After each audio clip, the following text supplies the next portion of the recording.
Exodus. This fourth book of the Bible carries forward the story of Israel after their exodus from slavery in Egypt. God had brought them to Mount Sinai, and he entered into a covenant with them there. And despite Israel's rebellion, God had graciously provided a way for Israel to live near his holy presence in the tabernacle.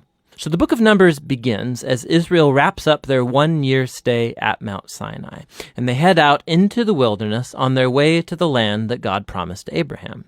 Now the book's storyline is designed according to the stages of their journey. So the first section begins at Mount Sinai, but then they set out and travel to the wilderness of Paran.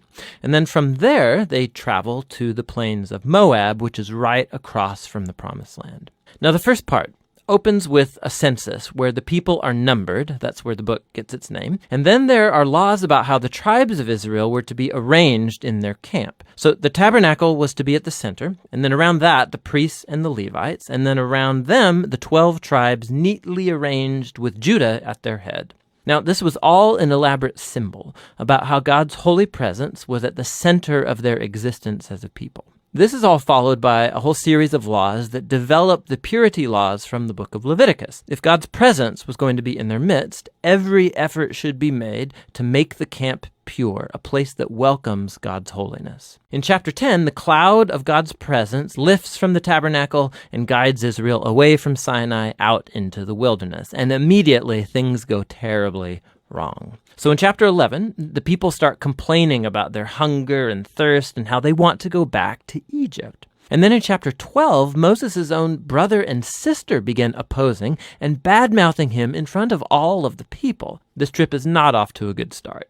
The next section begins as the Israelites arrive in the desert of Paran, about halfway to the Promised Land. And God tells Moses to send out the 12 spies, one for each tribe, so they can scout out the Promised Land. So when the spies all return, 10 of them say that there is no chance Israel can survive there because the Canaanites will destroy them. But there are 2 spies, Caleb and Joshua, who say that God can save them. But the 10 whip up the people into a fearful rage, and they start planning a mutiny. They're going to appoint a new leader and head back to Egypt. So God is understandably angry, and Moses intercedes on the people's behalf. He calls God to be faithful to his promises to Abraham. And so God does, but not at the expense of his justice. He gives these Israelites what they want, to not enter the land. And God sentences this generation to wander in the wilderness for 40 years until they die. Only their children will get to enter the Promised Land. Now, you'd think this severe consequence would wake them up, but it gets even worse. So in the next story, there's a whole group of Levites that begin a rebellion,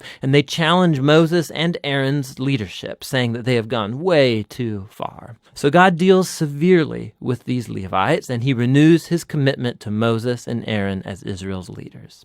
Now, as they leave the region of Paran and hit the road, it goes downhill yet again. The Israelites start complaining again about their thirst, and they ask why Moses even brought them out of Egypt in the first place. So God tells Moses to speak to a rock to bring out water for all of the people. But Moses doesn't really do this. He oversteps his bounds. He hits the rock twice and then says, "You rebels, do we have to bring water out of this rock?" So Moses dishonors God by putting himself in God's place as the one who brings out the water. And so Moses brings down on himself the same fate as the wilderness generation. He too will die in the desert and never get to enter the Promised Land.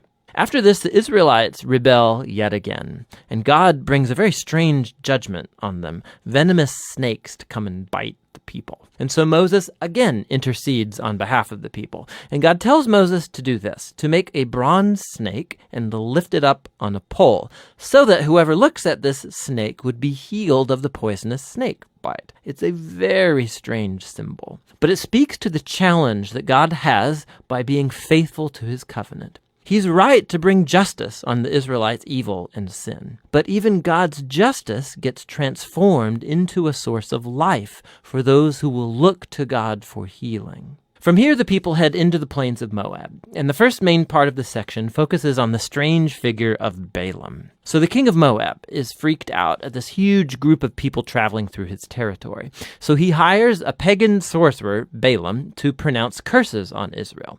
And 3 different times, Balaam finds that he cannot curse them. He can utter only blessing upon Israel. Remember God's promise to Abraham from Genesis 12. So not only can Balaam not curse Israel, but God actually gives him a vision about a future Israelite king who will one day bring God's justice to all of the nations. This vision recalls Jacob's promise to Judah in Genesis chapter 49. Now, it's worth stopping to reflect on the flow of the book so far. The rebellion stories in the wilderness, they just heap up on one another, getting worse and worse. And while God does bring partial acts of judgment on Israel, he's also kept showing mercy, providing food and water along the way. And so the Balaam story, it shows God's grace in bright colors. Because here's Israel. They're down in the camp, grumbling and rebelling. But up in the hills, unbeknownst to them, God is protecting and even blessing them.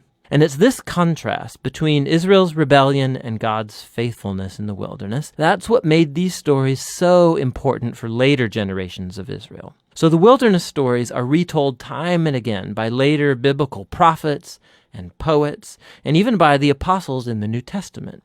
And these stories always serve as a warning that while God will remain faithful to his covenant promises, he will also allow his people to walk away in rebellion and face the consequences. After this, the rest of the book focuses on the children of the wilderness generation, and they begin preparing to inherit the promised land. They take another census of the new generation, then they go on and win a number of battles with the people groups around them, and then a few tribes even begin to settle in the promised land.